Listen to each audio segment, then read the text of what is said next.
사로 끌려갔어요.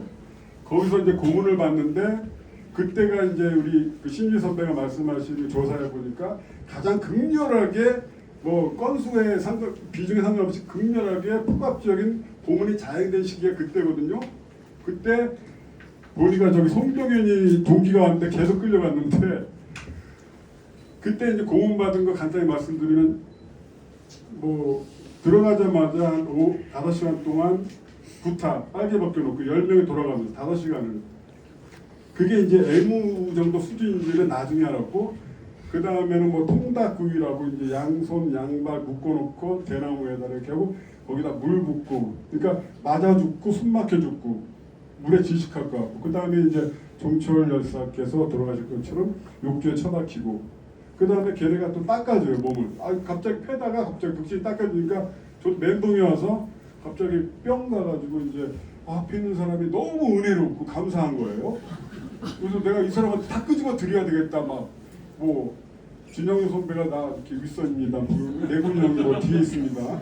힘이 선배가 막 이렇게 절을 했습니다. 이런 걸 막 터뜨리고 싶은 막 그런 게 이게 있더라고요. 이게 장난 같기도 하고 그런 거면 그 다음에 끝으로는 이제 정기고문인데 김학규 소장님이 오셨는지 모르겠는데 그분한테 개념을 처음에 이제 작년에 들었는데 그게 어떤 건지 칠성판 정기고문이라 들어보셨잖아요. 거기까지 가장 극악한 건데 저는 이제 받은 게 엘리베이터 칠성판 정기고문이라고 이런 이게 철제 의자 같은 데다 앉아가지고 양발 이게 2개 하고 그다음에 이 엄지손가락 이렇게 두 쪽 해가지고 묶어놓은 여기다 구리선을 연결하고 10m에 보안사 소령이라는 놈이 여기는 이제 간첩들 죽어 나오니까 너 죽는 줄 알아라. 그래가지고 묶어놓고 이제 배를 딱 눌렀는데 전기가 쫙 오죠. 그럼 거기까지는 이제 뭐 하는데 갑자기 의자가 쭉 밑으로 땅 밑으로 가라앉는 거예요. 이거는 지옥 진짜 이게 현전 지옥에서 맛보는 근데 그때 뻥 넋이 나갔죠. 이제 김학규 선생님 계시네요. 칠성판 그러니까 엘리베이터 칠성판 정기고문이라고 그러더라고요. 그리고 이제 내려가는데 그것도 이제 2월 말이니까 추웠어요. 그래서 거기 내려가는데 지하실이고 거기다가 이제 물을 쭉 끼얹는 거예요.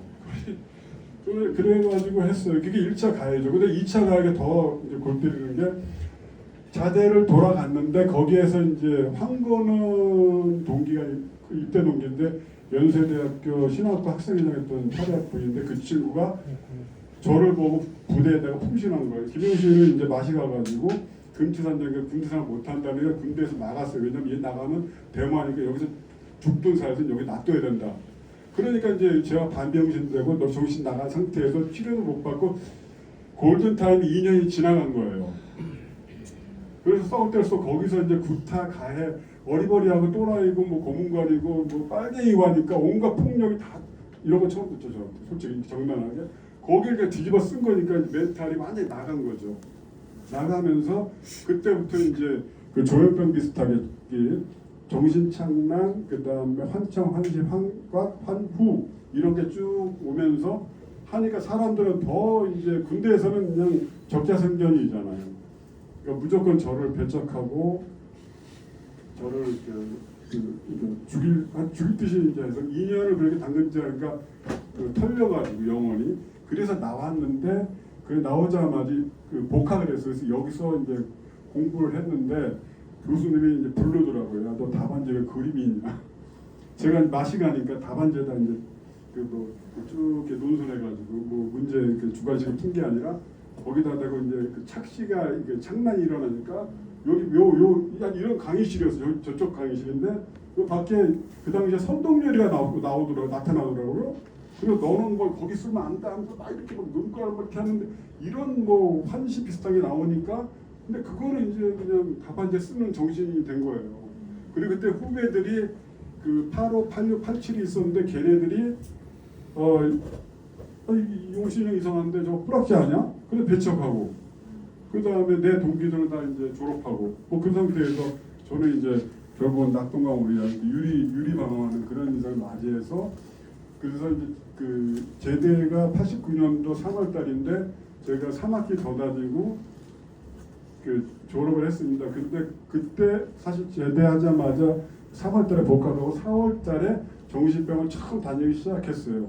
그때 병명은 정신분열 이렇게 나왔거든요. 근데 아까 이제 강도영 원장님이 왔다 갔지만 그분이 다 정리했는데 그 당시에 저는 뭐 조울병이다, 양극성 정동장애다, 우울증이다. 그 당시에 개념에서 정신분열은 없었어요. 그러니까 조울병은 없고 정신분열이었다. 그리고 어떤 치료법도 없고 그냥 병원에서 그냥 상담하면서 약이나 먹는 수준. 그래서 그때가 이제 해가지고 1차적으로 정신병원 3번 정도 입원했는데 첫 번째가 아무튼 91년도 그때 자살하려고 너무 힘드니까 집에 나방이 돌아다니고 뭐 죽은 할아버지가 나타나고 김지혁이하고 박정희가 나타나가지고 너는 뭐 통일을 시킬 사람이다. 그리고 네가 예수다. 막 이런 것들이 이제 시달리면서 결국은 이제 그것뿐만 아니라 그러니까 몇 초가 이제 이렇게 고통이었어요. 정신적 고통, 육체적 고통이 아니라 정신적 고통. 그래가지고 결국 이제 놓으려고 해서 약을 다 쓸어 놓았는데 발견돼가지고 이제 입원을 한 게 이제 91년도. 그 다음에는 연세대학교 학생운동에서 가장 슬픈 사건이 결국 이제 태덕기 조상우 선배가 주동이 돼가지고 김현미 여사가 나를 강제로 정신병원 입원시킨 97년도예요. 근데 결과적으로 말씀드린 그때 입원 안 했으면 아마 노숙자를 객사했을 거다. 왜냐하면은 맨발로 안양에서 막 서울까지 밤 12시에 신발을 벗고 아까 이제 현민 누나가 나 그까지 몰랐는데 내가 양복 입은 것 같은데 맨발은 아니어서 말씀드려요. 신경해 주세요.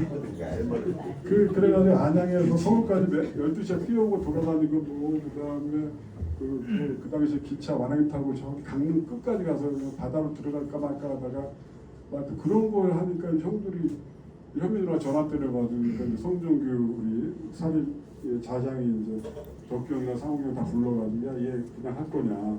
얘도 인권이 있는데 정신병 입원시키는 거 그렇다. 우리 집은 그때 능력이 안 됐거든요. 그런데 살리려고 이분들 결단 내려가지고 정신병원에다가 저를 80일 동안 입원시키고 엄청난 돈을 우리 사과대하고 법대 특히 모아가지고 병원비서 굉장히 비싸요. 그 당시 500인가 550이니까 그게 지금 돈한 2, 3천? 나는 여러분들한테 평생 나도 나지만 우리 연세대학교 민주동문들 특히 사립들 법대 정말 큰 정말 민주화의 또 하나의 축이 아니었나 이 자리에서 증거하는 것 같아요. 살아서 그렇게 됐습니다. 그 다음에 이제 세 번째는 이제 민주화 보상금 받는다고 입원했는데 얘가 뇌성산이 30% 왔다. 그러니까 제가 IQ가 사실 150 가까이 되거든요. 드디어 나왔다. 국가가 머리가 커서 머리가 커서 용량이 커서. 근데 그게 이제 트라우마가 가면은 IQ가 2, 30 떨어진대요. 2, 30 IQ 2, 30 떨어지고 더 떨어지는 게 뭐냐면 EQ, 그러니까 그 감정지수, 지능지수 말고 이 EQ는 의사 선생님 잘 모르고 아까 이찰 때문에 아까 레군 형님이 얘기했던 민주화운동의 트라우마가 옛날에 의사들이 잘 생각 못해요. EQ는 정말 중요한 게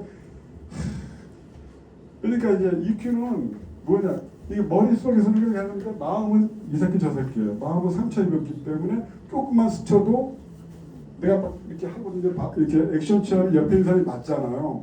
그러니까 이게 트라우마가 저희들은 가장 지근거리에서. 오늘 내 동생이 안 왔는데 사정이 있어서 가장 타격받은 분이 나지만 두 번째는 부모님, 그 다음에 가족, 그 다음에 하동수, 최덕기, 뭐 이렇게 조상, 현민이는 저 정치한다고 떠났고 그랬던 것 같아요. 그 다음에 이제 후배들 연철이, 뭐 동수, 뭐 그다음에 표병수 뭐 이렇게 하여튼 그래서 제가 3번을 입원을 합니다. 입원을 하고 제가 이제 제 멘트에서 마지막 말씀 나누는 거는 그러니까 이제 3차 가게 뭐냐면 가장 사랑해야 될 관계 아버지와 제가 사실 제 트라우마를 매개로 원수가 됐어요. 아버지가 제대할 때 큰아들이 이제 연세대 교육과 아버지 그다음 동생이 고려대에 들어가니까 아버지가 뽕이 올라왔거든요. 근데 이 아들을 대모 넘어간다가 아버지가 이제 군대를 보냈는데 아들이 병신돼서 그러니까 아버지의 자기가 무너진 거거든요. 그래서 처음에 기가 막히셨어요. 아버지가 기가 막히면서 3년인가 5년은 나를 극진히, 이게 절대 해서는 안 되지만 무당한 데 갈 정도로 막 했는데 안 되니까 사소한 거에서 트러블이 되고 내가 이제 집 밖을 못 나가니까 아버지께서 저를 미워하기 시작하더라고요. 어느 날 아버지의 의기가 꺾이기 시작하니까. 그러니까 나는 조금만 스쳐도 나는 뭐 깨갱깨갱 뭐갈 데도 없는데 아버지한테 맞받아치니까 아버지하고 진짜 원수가 됐어요. 그래서 그 당시 2003년 아버지가 이제 소천하셨는데 그 당시에 정신과 의사를 갔더니 의사가 자기한테 수십 명의 환자가 있는데 너처럼 아버지 오고 가는 놈 처음 봤다고, 환자 중에서도. 그렇게 아버지하고 원수가 된 거예요. 정말 아버지가 원수가 됐는데 그분이 이제 내부로 돌아갔을 때 나는 이게 천추의 한 플러스 알파가 돼가지고 모든 걸 못하죠. 결국 막 망연자실하고 눈덩이처럼. 그때 작년에 제가 재판 끝나가지고 1억 보상은 됐잖아요. 그때 이제 저기 김성만 선배께서 이제 이렇게 꽃해준다 막 여기 있는 분들이 많이 오셨는데 그때 이제 끝나고 재판에서 제가 20번 법정에서 끝내고 돌아오는 길에 23년 만에 대박이 극적인 게 터진 게 뭐냐면 이거 잘 들으셔야 됩니다. 이게 돌아가신 아버지가 나한테 했던 것이 사랑이었네. 그걸 깨달은 거예요. 이거는 23년 만에 이게 그러니까 지금 여러분들 지금 크든 작든 그 집안에서도 이렇게 분쟁이 있고 정말 이렇게 거리가 멀어진 가족들 많을 거예요. 옛날이든 지금이든 앞으로도 그렇고 사람 사는 게 그렇잖아요. 근데 따지고 보면 그게 상처가 이렇게 우리가 모르는 부분에서 이 사람이 이렇게 가족에서 미워하는 놈이 누가 있겠어요? 진짜 미치광이 빼고는 딱 하나.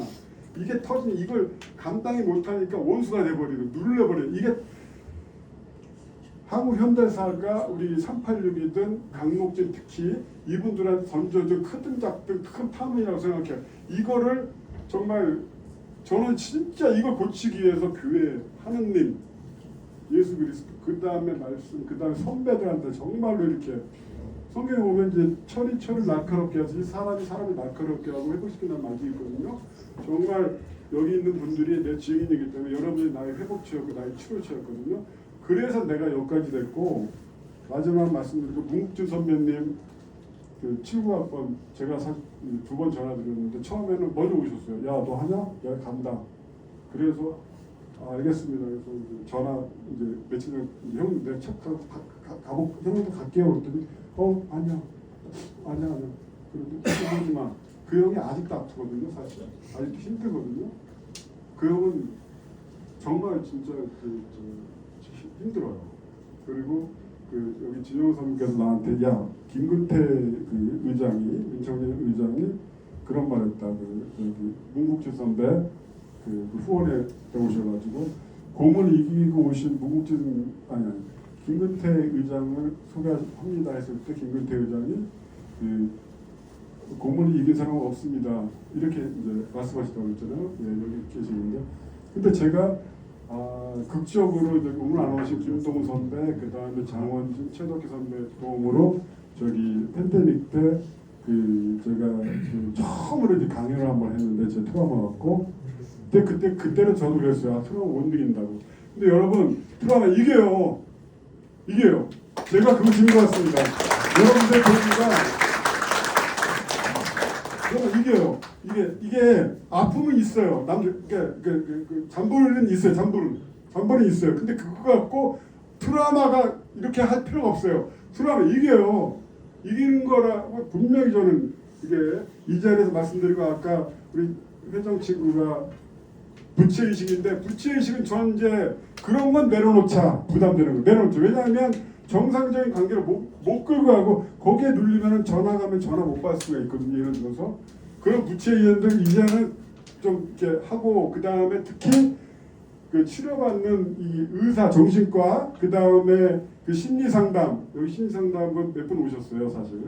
그 다음에 그 트라우마 치유 모임 이거는 활용을 많이 하셔야 돼요. 특히 그 현대적으로 연세대학교에 진짜 절반 이상은 약 먹어야 된다고 연세대 보건소가 얘기하거든요. 학생들 진짜 이게 그러니까 이런 거 숨기고 거기다 대고 뭐 인형과 뭐 저기 그 사상과 뭐 그다음에 뭐 철학 이런 것들은 어떻게 보면 관념이고 홀리는 그 극히 말단 지엽적인 생명이 아니고 실체가 그러니까 실제적인 게 아닌 것 같아요. 그랬을 때 나 그 제일 진짜 끝으로 있는 게 트라우마도 직면해야 된다. 직면해서 여기까지 오시고 여러분들 직면하면서 아까 경선님한테처럼 직면하니까 이 트라우마가 이렇게 깨지더라, 높더라. 직면해서 피하지 말라. 그 제가 보훈처에서 그 보훈 국가보훈 대상자 됐거든요. 가가지고 그 서류를 딱 주니까 깜짝 놀라더라고요. 수백 명의 그 저기 국가유공자 신청자가 오면 선생님 저거 보조시 그 트라우마 얘기하는 처음 봤다고. 이게 뭔지 아세요? 그들이 유공자가 되고 싶은데 얘기를 안 하다가 도망간대요. 선생님은 처음 봤다고. 그리고 여기 박규장 PD가 있는데 저분은 이제 저기 4.3 항쟁, 여순 사건, 그다음에 간첩 사건 다 이렇게 다큐멘터리 제작한 위대한 그 PD인데 저 친구가 후배죠 이제 개인적으로. 형님처럼 웃고 이렇게 떠오르는 사람 처음 봤다고. 그 희생자 중에.